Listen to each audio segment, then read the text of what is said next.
यहाँ है Darien canal की कहानी। कोलंबिया और पैनोरमा के सीमा क्षेत्र में एक ऐसा क्षेत्र है जो दुनिया का सबसे खतरनाक क्षेत्र माना जाता है।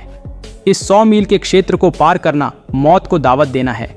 इस क्षेत्र की वजह से नॉर्थ अमेरिका और साउथ अमेरिका को आज भी किसी रोड या रेल नेटवर्क से जोड़ा नहीं गया है।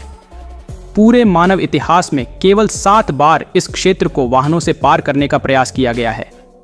इसके बावजूद कुछ लोग इस क्षेत्र को पार करने का प्रयास करते हैं, क्योंकि हर साल हजारों या लाखों लोग साउथ अमेरिकन देशों से निकलकर एक बेहतर जीवन की आशा करते हैं। खासकर कोलंबिया, इक्वाडोर और वेनेजुएला से आकर इस डेरियन गैप को 2022 में 2.5 लाख लोगों ने मैक्सिको के माध्यम से अमेरिका पहुंचने के लिए प्रयास किया। लेकिन इन 2.5 लाख लोगों में से बहुत लोग इस क्षेत्र को पार करने के दौरान मारे गए। तो ये सवाल उठता है कि इस 100 मील के क्षेत्र को इस कदर खतरनाक क्यों माना जाता है और इतने पैसे और तकनीक होने के बावजूद आज तक इसमें कोई सड़क या रेल नेटवर्क क्यों नहीं बनाया गया है। हम इस प्रश्न का उत्तर खोजने के लिए आगे चलते हैं। इसकी पहली वजह है यहाँ का अत्यंत जोखिमी मौसम। डेरियन गैप इक्वेटर से कुछ 100 किलोमीटर ऊपर है, जिसके कारण यहाँ का जलवायु बहुत उच्च तापमान और अटलांटिक और पैसिफिक समुद्रों के कारण बहुत अधिक आर्द्रता होती है। इस क्षेत्र में घने जंगल होने के बाद पूरे वर्ष में करीब 365 में से 330 दिन बारिश होती है, जिससे न केवल फ्लैश फ्लड होते हैं बल्कि पहाड़ों पर बारिश के कारण आमतौर पर भूमिगत स्लाइडिंग भी होती है। इसके कारण यहाँ पर किसी भी प्रकार की इंफ्रास्ट्रक्चर बनाना बहुत मुश्किल है। इसके अलावा यहाँ के जंगलों में विभिन्न खतरनाक जीवों और कीटाणुओं का साम्राज्य है। डेरियन गैप में इतने जहरीले सांप, मकड़ी और मच्छर हैं कि यहाँ पर किसी भी चोट या काटने के बाद बचना बहुत ही मुश्किल है।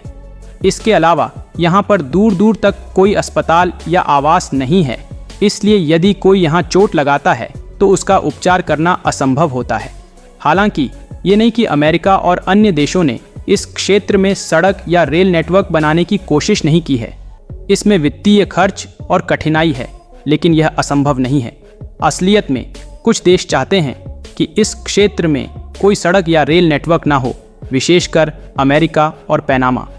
19वीं सेंचुरी में पैनामा को कोलंबिया का एक प्रांत माना जाता था, लेकिन डेरियन गैप की वजह से कोलंबिया को पैनामा पर कंट्रोल रखना मुश्किल था।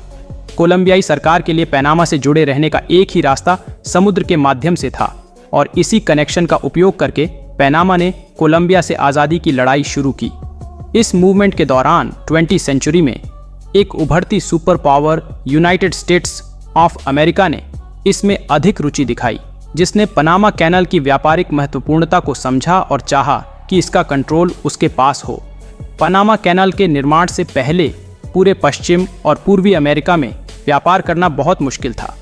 सभी जहाज़ों को पूरा साउथ अमेरिका क्रॉस करके अमेरिका की पश्चिमी या पूर्वी खाड़ी तक पहुंचना पड़ता था।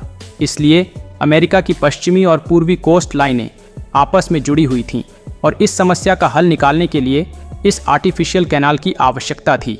इसके बाद अमेरिका की नौसेना ने अब बहुत ही आसानी से थोड़े दिनों में समुद्री रास्ते से एक साइड से दूसरी साइड जाने की क्षमता प्राप्त की। इस प्रकार पनामा ने कैनाल के माध्यम से दुनिया के व्यापार को सुगम बना दिया और अमेरिका की एक महत्वपूर्ण रणनीति बन गई। पहले की सरकार ने अमेरिका को इस कैनाल के आसपास की सभी जमीनों परमानेंट लीज पर देने का निर्णय लिया, और 1999 तक यह पूरा क्षेत्र अमेरिकी सरकार के नियंत्रण में रहा। बाद में 1999 में कैनाल का नियंत्रण पनामा को वापस किया गया, लेकिन आज भी यह पनामा कैनाल का पॉइंट अमेरिका और अन्य देशों के लिए महत्वपूर्ण है। आज के दिन में यहाँ से लगभग 6% समुद्री व्यापार इसी रास्ते से साउथ अमेरिका और नॉर्थ अमेरिका के बीच होता है। यह कैनाल अटलांटिक और पैसिफिक समुद्रों को एक साथ जोड़ता है। साल में लगभग 13 से 14 हज़ार कार्गो जहाज इस मार्ग से गुजरते हैं। ईस्टर्न एशिया और अमेरिका का अधिकांश व्यापार इसी मार्ग से होता है, इसलिए इस रास्ते का सबसे अधिक अमेरिका और चीन इस्तेमाल करते हैं। इसी प्रकार अमेरिका को यूरोप, अफ्रीका और मध्य पूर्व से जोड़ने का एकमात्र मार्ग भी यही है। अब यदि हम फिर से डेरियन गैप पर वापस जाएं, तो यह कोलंबिया और पनामा के बीच है। यही कोलंबिया जो पिछले कई वर्षों से विवाद, हिंसा और स्थिरता का शिकार रहा है और जहां के ड्रग माफिया पूरे साउथ अमेरिका में प्रसिद्ध हैं।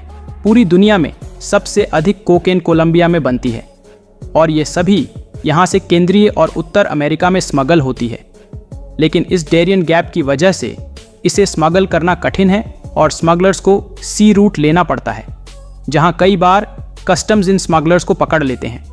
अब इस स्थिति में यदि यहाँ पर एक सड़क या रेल नेटवर्क बनाया जाता है तो अमेरिका को यह खतरा है कि कहीं कोलंबिया की ड्रग माफिया पनामा में पहुंचकर पनामा कैनाल को नुकसान ना पहुंचा दे। और सिर्फ यही नहीं, बल्कि उन्हें यहाँ से मेक्सिको और अमेरिका तक ड्रग्स पहुंचाना भी बहुत आसान हो जाएगा। इसलिए यदि पनामा और कोलंबिया की सरकारें यहाँ पर कोई सड़क या रेल नेटवर्क बनाने का समझौता कर लेती हैं तो अमेरिका इस पर किसी भी प्रकार विकास को नहीं होने देगा।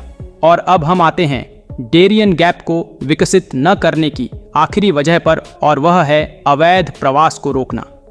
वास्तव में लैटिन अमेरिका आर्थिक, राजनीतिक और जीवन के मानकों में उत्तर अमेरिका से बहुत पीछे है। साउथ अमेरिका के अधिकांश देशों में करप्शन, गवर्नेंस और राजनीतिक स्थिरता की समस्या है, जिसके कारण लाखों लोग अपने देश को छोड़कर कहीं और जाना चाहते हैं। और इन सभी लोगों के लिए कुछ ही मील दूर अमेरिका से बेहतर और कोई विकल्प नहीं है। अब अमेरिका पिछले कुछ सालों से अपनी इमिग्रेशन नीति को बहुत कड़ा कर चुका है, जिसके बाद इन लोगों के पास एक ही उपाय बचता है कि वह अवैध रूप से अमेरिका पहुंचे। लेकिन इसके लिए उन्हें अपनी जान को खतरे में डालकर इस डेरियन गैप से गुजरना होगा। हर साल हजारों लोग इसी गैप के माध्यम से सेंट्रल अमेरिका और फिर मैक्सिको के माध्यम से अमेरिका में प्रवेश करते हैं। लेकिन इस सारे मार्ग में सबसे बड़ी रुकावट सिर्फ और सिर्फ यह डेरियन गैप ही है।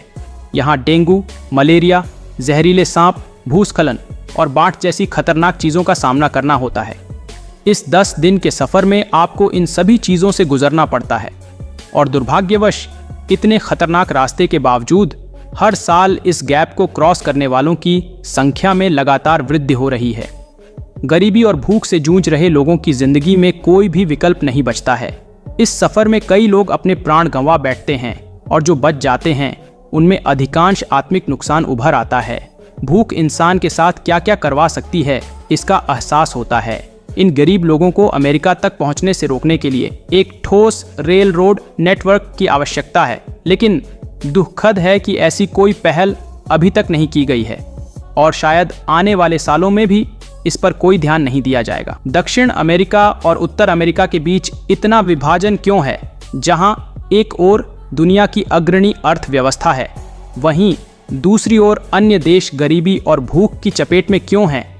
हम इस विषय पर एक नए वीडियो बनाने का आयोजन कर रहे हैं। इस वीडियो के लिए हमने कई स्रोतों का संदर्भ लिया है। अगर आपको यह वीडियो अच्छी लगी तो कृपया हमारे चैनल को सब्सक्राइब करें और बेल आइकॉन प्रेस करना न भूलें। मिलते हैं अगली वीडियो में नए टॉपिक के साथ।